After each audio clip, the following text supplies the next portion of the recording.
Hi friends, எல்லோரும் எப்படி இருக்கீங்க? நல்லா இருக்கீங்களா? நம்ம இப்போ என்ன வீடியோ பார்க்க போகிறோம் அப்படின்னா, நம்ம வந்து படிக்கிறது வந்து எப்படியெல்லாம் என்னென்ன ட்ரிக்ஸ் யூஸ் பண்ணி நம்ம வந்து படிக்கலாம் அப்படிங்கிறது தான் இந்த வீடியோவில் வந்து பார்க்க போகிறோம். ஒரு 11 பாயிண்ட்ஸ் இருக்குது. நான் ஏற்கனவே ஒரு வீடியோ போட்டிருக்கேன். அந்த வீடியோ பாருங்கள், உங்களுக்கு ரொம்பவே யூஸ்ஃபுல்லாக இருக்கும். அப்புறம் இந்த வீடியோ வந்து என்ன பண்ணுங்கன்னா, ஸ்கிப் பண்ணாமல் பாருங்கள். அப்போ தான் நான் இதில் என்னென்ன ட்ரிக்ஸ்லாம் சொல்கிறேன் அப்படிங்கிறது உங்களுக்கு ரொம்பவே யூஸ்ஃபுல்லாக இருக்கும். ஓகே ஃப்ரெண்ட்ஸ், வாங்க வீடியோக்குள்ளே போகலாம். ஓகே, ஃபஸ்ட்டு பாயிண்ட் வந்து என்ன அப்படின்னா, பி விஷ். இது வந்து என்ன அப்படின்னா, இந்த பாயிண்ட் வந்து ஒரு கான்செப்ட் படிக்கிறோம் அப்படின்னா அந்த கான்செப்டை எப்போவுமே புரிஞ்சு படிக்கணும். அப்போ தான் நமக்கு வந்து அது வந்து ஈஸியாக வந்து என்ன ஆகும்னா மைண்டில் வந்து ஸ்டோர் ஆகும். சப்போஸ் இப்போ வந்து நம்ம படிக்கிறத வந்து நம்மளோட ஃப்ரெண்ட்ஸோ இல்லாட்டா நம்மளோட பார்ட்னர் யார்கிட்டையாவது என்ன பண்ணிக்கலாம்னா ஷேர் பண்ணி படிக்கலாம்.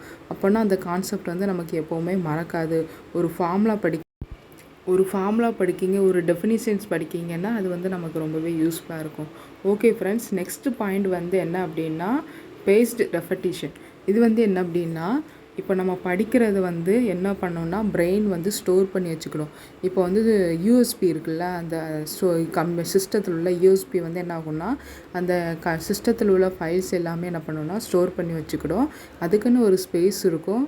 அது எவ்வளோ ஸ்பேஸ் இருக்கோ அந்த ஃபேஸ் வரை என்ன ஆகும், ஸ்டோர் பண்ணிக்க. அதே மாதிரி தாங்க நம்ம பிரெயின் வந்து இப்போது நம்ம எவ்வளோ கான்செப்ட்னாலும் நம்ம வந்து என்ன பண்ணிக்கலாம், படிக்கலாம். ஆனால் அது வந்து எல்லாத்தையும் ஞாபகமாக சம்டைம்ஸ் சில விஷயத்தை நம்ம வந்து மறந்துடுவோம், சில விஷயம் ஞாபகம் இருக்கும். அதுக்கு வந்து ஷார்ட் டைமு, லாங் டைமு அப்படின்ட்டு மெமரியில் வந்து இருக்கும். லாங் டைமில் உள்ளது வந்து நமக்கு எப்போவுமே மைண்டில் வந்து இருக்கும். பழைய விஷயங்கள் சில விஷயம் நமக்கு வந்து எப்போவுமே நம்ம ஞாபகத்துக்கு வந்து வரும். இப்போ நம்ம வந்து சடனாக படிக்கிறது வந்து சில விஷயம் வந்து நம்ம வந்து என்ன ஆகும்னா மறந்துடுவோம். ஓகே, இந்த மாதிரி இதுக்கு வந்து என்ன பண்ணுங்க அப்படின்னா, நம்ம வந்து எப்போவுமே ஸ்டோர் பண்ணுறத, நம்ம படிக்கிறத வந்து நல்லா புரிஞ்சு படிச்சிங்க அப்படின்னா உங்களுக்கு வந்து அது மைண்டில் வந்து எப்போவுமே ஸ்டோர் ஆகி இருக்கும். ஓகே, நெக்ஸ்ட் பாயிண்ட் வந்து என்ன அப்படின்னா, பவர் ஆஃப் ஸ்டோரி. இது வந்து என்ன கான்செப்ட் அப்படின்னா, இப்போ நம்ம படிக்கிற இப்போ ஒரு விஷயத்தை வந்து ஒரு ஸ்டோரியோ இல்லாட்டா ஒரு ஃபார்முலாவோ ஏதாவது படிக்கிறோம் அப்படின்னா, ஒரு விஷயத்தை அதாவது ஒரு ஸ்டோரியிலேருந்து இன்னொரு ஸ்டோரியிலேருந்து நம்ம என்ன பண்ணிக்கலாம், கனெக்ட் பண்ணி படிக்கலாம். அதாவது கனெக்ட் பண்ணி படித்தோம் அப்படின்னா நம்ம வந்து அது வந்து நமக்கு எப்போவுமே என்ன ஆகாதுன்னா மறக்காது. சப்போஸ் ஒரு ஆர்டராக படிக்க முச்சில் நம்ம வந்து நிறைய விஷயம் படிப்போம். அப்போ வந்து அதை வந்து ஒன்றோட ஒன்று வந்து என்ன பண்ணிக்கலாம்னா லிங்க் பண்ணி படிக்கலாம். இந்த கான்செப்டில் இந்த கான்செப்ட் வந்து இதுதான் அப்படிங்கிறத என்ன பண்ணலான்னா லிங்க் பண்ணி படித்துக்கலாம். ஒரு ஸ்டோரியிலேருந்து இன்னொரு ஸ்டோரியை மேக் பண்ணி படித்தோம் அப்படின்னா உங்களுக்கு வந்து அது வந்து எப்போவுமே மறக்காது, ரொம்பவே யூஸ்ஃபுல்லாகவும் இருக்கும். ஓகே ஃப்ரெண்ட்ஸ், நெக்ஸ்ட்டு வந்து என்ன அப்படின்னா memory பழைஸ் method.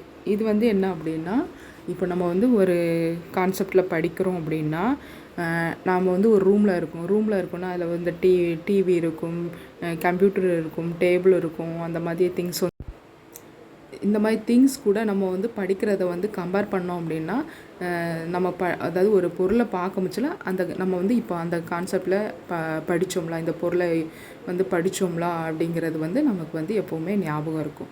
Okay friends, next வந்து என்னென்னா எக்ஸசைஸ் வந்து நம்ம ஹெல்த்துக்கு வந்து ரொம்பவே இம்பார்ட்டன்ட். நம்ம படிக்கிறது வந்து நம்ம உடம்பு எப்போவுமே சுறுசுறுப்பாக இருந்தால் தான் நம்ம உடம்பு வந்து நல்லா ஆக்டிவாக இருக்கும், நம்ம பிரெயின் வந்து ஆக்டிவாக இருக்கும். அப்போ தான் நம்ம வந்து படிக்கிறவும் நம்ம உடம்பு நம்ம வந்து ரொம்பவே என்ன பண்ணலாம், நல்லா ஜாலியாக படிக்கலாம்.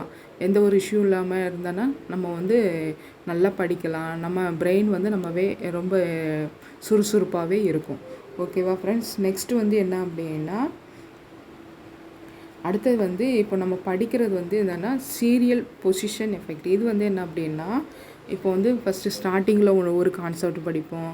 இப்போ ஒரு ஃபஸ்ட்டு 10 மினிட்ஸில் ஒரு கான்செப்ட் படிப்பீங்க, அப்புறம் ஒரு 10 மினிட்ஸில் ஒரு கான்செப்ட் படிப்பீங்க, அப்புறம் ஒரு 10 மினிட்ஸ், இப்படி 3 கான்செப்ட் படிக்கும்ல. ஃபஸ்ட்டு படித்தது ஞாபகம் இருக்கும், மிடில் படித்தது மறந்துடும், லாஸ்ட்டு படிக்கிறதும் நமக்கு ஞாபகம் இருக்கும். அப்போ அந்த கான்செப்ட் எல்லாமே நமக்கு வந்து என்னென்னா நம்ம வந்து அதை வந்து என்ன பண்ணிக்கலாம், அதை வந்து புரிஞ்சு படிக்கணும். ஒவ்வொரு கான்செப்டும் நம்ம படிக்கும் சில புரிஞ்சு படிச்சிங்கன்னா அந்த கான்செப்ட் வந்து நமக்கு எப்போவுமே மறக்காது. ஓகே ஃப்ரெண்ட்ஸ், நெக்ஸ்ட்டு வந்து எப்படின்னா ஃபோக்கஸ் ஆன் வாட் மேட்டர்ஸ். இது வந்து என்னென்னா ஒரு இன்டர்வியூக்கு போகிறோம், ஒரு எக்ஸாமுக்கு போகிறோம் அப்படின்னா லாஸ்ட் டைமில் வந்து நம்ம படிப்போம். எப்போவுமே லாஸ்ட் மினிட்ல படிக்கமுச்சில் எல்லாமே படிக்கக்கூடாது. வளவளன்னு படிக்காமல் எது இம்பார்ட்டன்ஸோ எது தேவையோ, சப்போஸ் இப்போ நம்ம டீச்சர்ஸோ இல்லைன்னா நம்ம ஃப்ரெண்ட்ஸோ இல்லாட்டா நம்ம ஏதாவது படிக்கிறத வந்து இம்பார்ட்டன்ட் நினச்சிருப்போம்ல, அதை தான் வந்து என்ன பண்ணலான்னு திரும்ப வந்து ரீகால் பண்ணிக்கலாம். திரும்ப போயிட்டு பழைய படிக்காத பாடத்தை உட்காந்து படிக்கிறது அப்படிங்கமுச்சில் நமக்கு வந்து டைம் வேஸ்ட்டு. நம்ம படித்ததும் நமக்கு என்னாகும், படிக்க முடியாமல் போயிடும். ஸோ என்ன பண்ணிக்கலாம்னா நம்ம வந்து என்ன பண்ணிக்கலாம், இம்பார்ட்டனாக இது இருக்கோ செலக்டிவான கொஸ்டின்ஸை வந்து என்ன பண்ணிக்கலாம்னா செலக்ட் பண்ணி படிச்சுக்கலாம். லாஸ்ட் டைமில் போட்டு எல்லாத்தையும் படித்து மறக்கிறதோட நம்ம வந்து சின்னதாக என்ன பண்ணிக்கலாம், நோட்ஸில் வந்து கீவேர்ட்ஸ் மாதிரி எழுதி வச்சு அதை படித்தாலுமே நமக்கு வந்து ரொம்பவே யூஸ்ஃபுல்லாக இருக்கும். லாஸ்ட் மினிட்ல உங்களுக்கு எக்ஸாமுக்கு ரொம்பவே யூஸ்ஃபுல்லாகவும் இருக்கும். ஓகே ஃப்ரெண்ட்ஸ், நெக்ஸ்ட் பாயிண்ட் வந்து என்னென்னா ஸ்லிப். தூக்கம் வந்து நமக்கு வந்து ரொம்பவே முக்கியம். நம்ம உடம்பு வந்து நம்ம ஆக்டிவாக இருக்கணும், மூளை வந்து சுறுசுறுப்பாக இருக்கணும் அப்படின்னா நல்லா தூங்கினா தான் நமக்கு வந்து படித்தது வந்து எப்போவுமே நல்லா ஞாபகம் இருக்கும். இப்போது நம்ம பாடம் வந்து படிக்கிறோம் அப்படின்னா அதை வந்து தூங்குறதுக்கு முன்னாடி வந்து ஜஸ்ட் ஒரு 10 மினிட்ஸ் இல்லாட்டா 20 மினிட்ஸில் வந்து நம்ம என்னென்னலாம் படித்தோம் அப்படிங்கிறத வந்து என்ன பண்ணிக்கலாம்னா ரீகால் பண்ணி பார்த்துக்கலாம். அப்போ நம்ம வந்து ரீகால் பண்ண முச்சில் நம்ம வந்து என்னென்னலாம் படிக்கிறோம் அப்படிங்கிறத ரீகால் பண்ண முச்சில் நமக்கு வந்து அது வந்து எல்லாமே என்ன ஆகும், திரும்ப வந்து அப்படியே மைண்டில் வந்து ஓடும். அப்போ அது வந்து நமக்கு வந்து ஈஸியாக மறக்காது, அப்படியே இருக்கும். ஓகேவா? ஓகே, நெக்ஸ்ட் வந்து என்னென்னா பவர் ஆஃப் ரைட்டிங். இது வந்து என்ன கான்செப்ட் அப்படின்னா, நம்ம வந்து ஒரு கான்செப்ட் படிக்கிறோம் இல்லாட்டா ஒரு ஃபார்முலா படிக்கிறோம் அப்படின்னா அதை வந்து எப்போவுமே என்ன பண்ணணும்னா எழுதி வச்சு படிக்கணும். எழுதி வச்சு படிச்சிங்க அப்படின்னா அந்த கான்செப்ட் வந்து உங்களுக்கு எப்போவுமே மறக்காது. சப்போஸ் இப்போ நம்ம எழுதி வச்சு படிக்கிறோம் அப்படின்னா லாஸ்ட் மினிட்ல வந்து அது வந்து நமக்கு ரொம்பவே யூஸ்ஃபுல்லாக இருக்கும். நம்ம தேவையில்லாத எல்லா சப்ஜெக்ட்டும் படிக்க வேண்டாம். நம்ம அப்பப்போ இந்த நோட்ஸ் மாதிரி எழுதி வச்சுருந்தாலே போதும். லாஸ்ட் மினிட்ல அது படித்தாலே உங்களுக்கு வந்து ரொம்ப யூஸ்ஃபுல்லாக இருக்கும். நீங்கள் நல்லா படிக்கலாம், அதே நேரம் நல்ல எக்ஸாமும் எழுதலாம். ஓகேவா? நெக்ஸ்ட்டு வந்து என்ன அப்படின்னா இன்டர்ஃபியரன்ஸ் தியரி.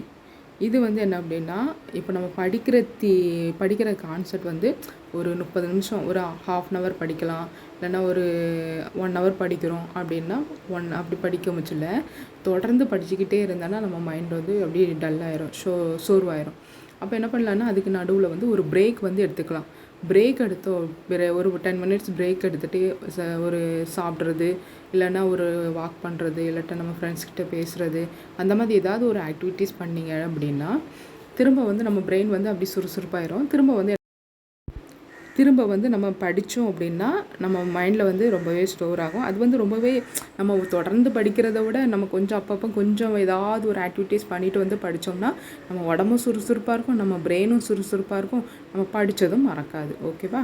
நெக்ஸ்ட் வந்து என்னென்னா யூஸ் யுவர் ஃபோன். இது வந்து என்ன அப்படின்னா, இப்போ நம்ம வந்து ஒரு பாடம் படிக்கிறோம் இல்லாட்டா ஒரு கான்செப்ட் படிக்கிறோம், ஏதாவது ஒன்று படிக்கிறோம் அப்படின்னா அது வந்து நம்ம மொபைலில் வந்து என்ன பண்ணிக்கலாம்னா ஸ்டோர் பண்ணி வச்சுக்கலாம்.